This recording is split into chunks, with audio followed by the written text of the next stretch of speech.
For 7 years. I kind of liked it in many ways. Julia is now chair at Columbia. So you see these Bell Labs activists have moved on to that. But, you know, I would say it has mixed blessing, okay? Because universities are complicated. As a younger person, I used to think universities were idealistic, not materialistic, only cared about quality. I'm afraid that's not true. And they have their own politics, okay, their own set of politics, which some of you may or may not know about. But we try not to learn it until as late as possible, okay? So anyway, I've been at NYU since 2002. I was department chair. Now I'm what has been called a POP, P-O-P, plain old professor. And I'm enjoying it, and I like the teaching, which was mentioned earlier about teaching.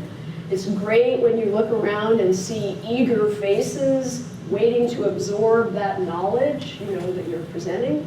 It's not so great when you see people sleeping, looking sullen, saying, why aren't your notes on the web? I mean, you know, students apparently are more demanding. I'm sure none of you are unreasonably demanding, but I sometimes think, what do you guys want? You're supposed to be learning, you know.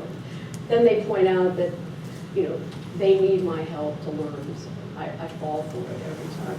Anyway, so I'm being a professor. It's a great thing, and I know lots of you are not interested in becoming professors.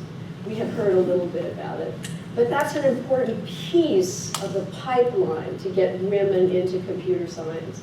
If you're an undergraduate and you're taking computer science and you see no women faculty in your department, or one woman faculty who doesn't do research, that's not, you know, the kind of inspiration that I would like to see happening. I would like to see women faculty doing great research, being treated as equals, being equally respected. And I think that's happening, but not at a very rapid rate. It turns out there's certain women in computer science now who are considered hot prospects. They just got their PhD. They're going to have offers from 30 departments, you know, to be an assistant professor. So they're really in demand. And if any of you are about to get your PhD, I hope you're on the job market, because it's a really good time to be. Because people say, we absolutely want women faculty. And they're trying in some way to do it. But of course, it starts much earlier, as has been mentioned. But it's something that I feel I can help being where I am. Okay, so that's my career. That's where I am now. One of the things I thought I might say something about, because maybe we can even finish on time, is what's changed since I began my career. Okay, it was a long time ago. There were many occasions at Stanford where there would be 80 students in the computer science class and 2 females. In engineering departments, often there were none. There were no EE majors. No, that's really changed.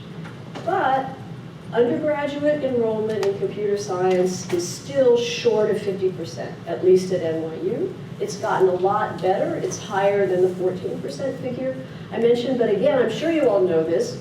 Every year, like go from undergrad to master's, it drops. And then master's to PhD, it drops. People have spent millions of dollars, federal agencies, trying to figure out why is that happening? What's wrong with it? Many of the explanations are plausible, but I don't think we know the whole reason. We could talk about that. Some people think it's the culture. Okay, the culture of computer science in some ways today, I mean, I wore a t-shirt, but I am not the type of person that would be hanging around Facebook, I don't know, doing whatever, right? It's just not me. And women sometimes don't feel comfortable in that environment. At Bell Labs, there's a certain type of really smart man whose style is to say, look at this great thing I've just done. Let me tell you all about this. I don't know many women who would do that. We would think, it's kind of obnoxious to brag about ourselves, right?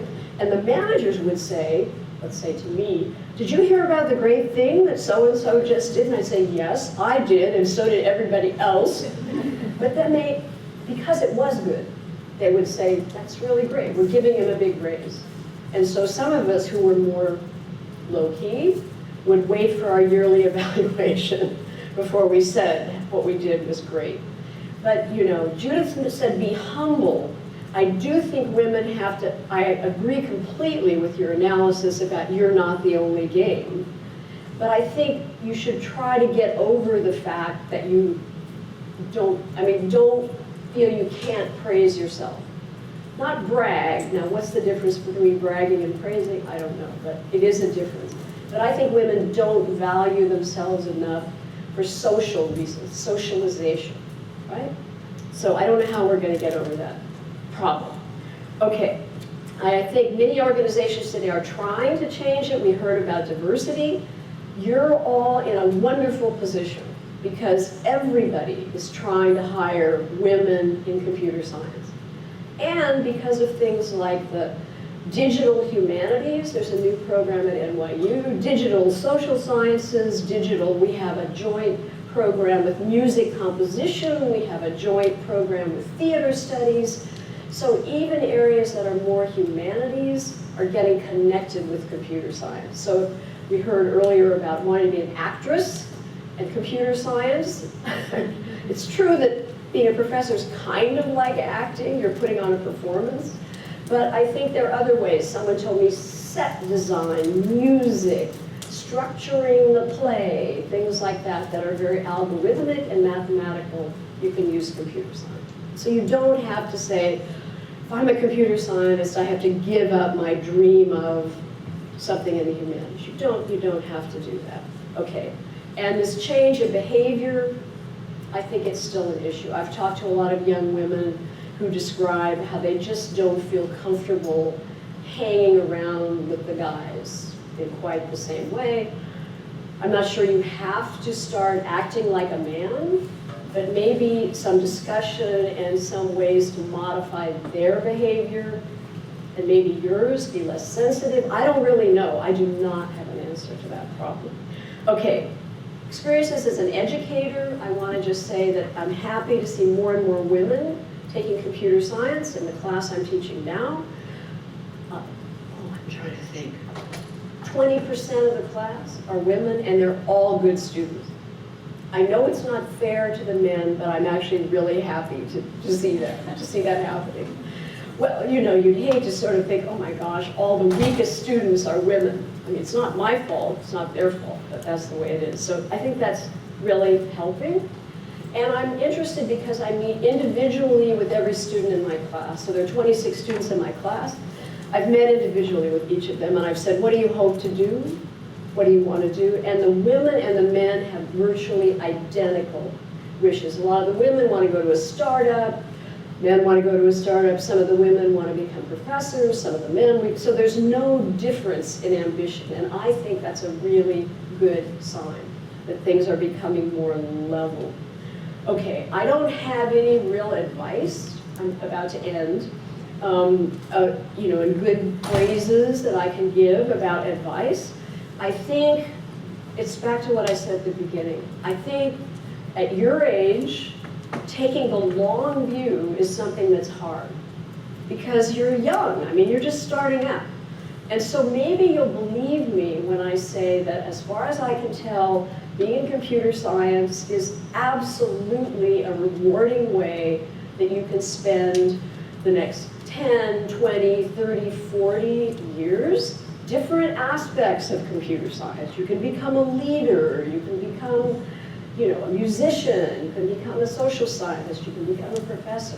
With computer science, you can do all that, and you want to keep your mind alive. That's a really important thing, I suspect, for all of you. You don't want to have a job that becomes dull, that becomes routine. You always want some new problem to solve. And in computer science, that just happens, okay? And the field's going to keep changing, it has, but there's always something new for you to do, which is great. It's very exciting. And the other one final point I want to make is, which I didn't know, computer science is international. Okay, so if you like to meet people from other countries, if you like to learn about what's happening in other countries, there are many other fields this is true, but computer science is perfect. If you ever go online and look at the number of meetings in computer science around the world, they just don't stop. So, you know, I've talked to people who say, ooh, I would never want to be in computer science. You just have to sit in your office and write code all day. I said, what? Have you been watching a trashy movie? The movies they have showing computer scientists they're always a nerdy guy, right? Sitting in his office doing something weird. But that's not the way life is for most computer scientists. Okay, so thank you very much.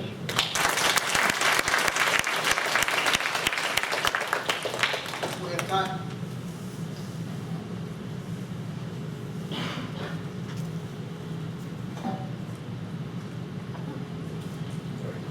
There we go. We have time for a couple of questions, if anyone has one. Got one back here. I can also talk to you privately afterwards if you want.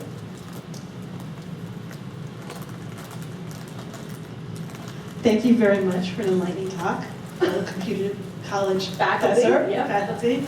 I just want to point out to the ladies in the room as a faculty person, it's okay if you're a C student and you want to stay in computer science too. Because I have many men who've gone through my program, graduated with C averages, and are now making six figures.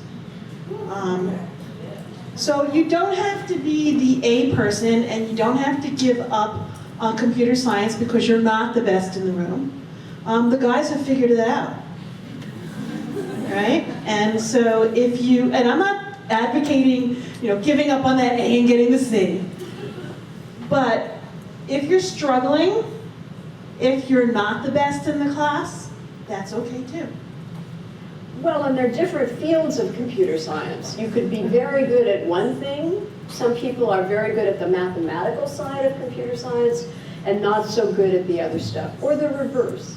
So it's a very broad field. I mean, you talked about the different classes. People can go into human-computer interfaces. They can go into all kinds of things that are different, very different from one another. Anyone else? Well, thank you again. Okay.